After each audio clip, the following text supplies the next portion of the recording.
So, you want to go cruelty-free? That's awesome! The first step is just to get informed on what's the best way and the easiest way to be a cruelty-free shopper and how to change your lifestyle. This is what I'm gonna tell you today, so stay tuned. We don't usually think about it, but most of the products that we buy are not cruelty-free. Like, they have been tested on animals one way or another. Whether it's the finished product or some of the ingredients in that product, there's a lot of different things to take into consideration. And I'm not just talking about like makeup and skincare products, but there are so many products that we use in our daily lives and we buy without thinking, and they have been tested on animals. Shampoos, razors, cleaning products, and lube and condoms. Sometimes they're tested on animals. I don't fucking know why. Okay, so tip number one, Google is your best friend, or any search engine that you want. Maybe Ecosia. This one is super cool because you can just plant trees while doing nothing, basically. So I recommend Ecosia. But whatever search engine that you want, just look into the products that you currently have. Just Google it, or Ecosia it. Okay, for example, I found this in my home. Just Google OxyClean cruelty-free and okay, so the first thing that pops up, OxyClean is not cruelty-free. So yeah, it says on animals. And here it says it either tests on animals or it finances animal testing. So yeah, in either case, not cruelty-free. Don't buy that shit.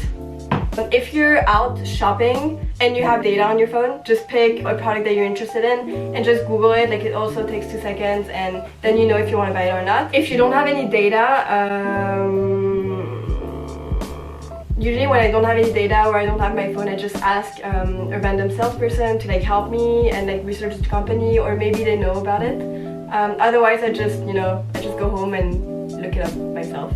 And then I go back to the store another day. Going cruelty-free definitely requires some planning and a lot of research that you do beforehand. Usually it just makes it easier. Some really good websites that give you a list of companies that test on animals or not are Cruelty-Free Kitty. There's also some information on the PETA website, and there's just a bunch of websites that just automatically tell you if the company is testing on animals or not. It may sound like a pain and like a lot to take in at first, but the more you do it, the more automatic it becomes, and then you just, once you know which companies are testing on animals and which are not, you don't even have to think about it. It's like, you know what company to buy from. Tip number 2 is to look for the cruelty-free logo. So there's either the Leaping Bunny, PETA's logo, and like a bunch of other ones that I don't know about.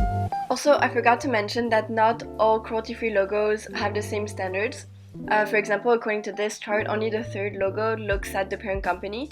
So that's something that's really important, and you have to keep that in mind when you go shopping. If there's no logo, it doesn't mean that the product is not cruelty-free. It just means that the company hasn't been certified cruelty-free. If you have a doubt, just grab your phone and you know what to do. Okay, tip number 3 is to look out for the parent company. Another example is The Body Shop. They're advocates for animal rights. They're very much against animal testing. However, they were owned by L'Oreal, and that made the company not cruelty-free to some people's standards. The interesting thing about L'Oreal is that they don't test on animals, but they do sell in China.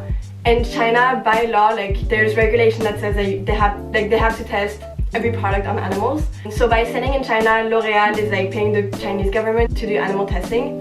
And even though they have been a really great advocate for animal welfare and like they're pushing for animal testing to stop, they are still selling in China, and therefore they're not considered cruelty-free. Even if you buy it anywhere else in the world and it's not tested in the local country, when you buy the product, you give money to that company, which is then gonna pay for animal testing in China. So like, it's very indirect, but it does have an impact, and by not supporting these companies, you will make a difference. But good news is that The Body Shop is not owned by L'Oreal anymore. So now it's owned by Natura. Yeah, so fuck yeah, that's awesome. You don't even have to worry about it. You can shop at Body Shop. Just to go over these 4 tips again. Research, always research the company. Look for the logos. Be wary of whether like the company sells in China or not. And 4, look out for the parent company. Just trust your search engine. If you want to be sure, you can check different websites just to be 100% sure, because some websites sometimes contradict each other, or sometimes companies are bought and then sold and then they go cruelty-free and they are not cruelty-free anymore. And I promise, like, the more you do it, the more automatized it's gonna be, and it's gonna be part of your lifestyle. You're not even gonna think about it. Like, you're gonna discover new brands that are even better. A lot of cruelty-free companies tend to also use natural ingredients just because it goes in line with their values. So it's even better because like natural products are just awesome for your skin. Fuck those harmful chemicals. Be kind to yourself and to animals. So yeah, that's it for me.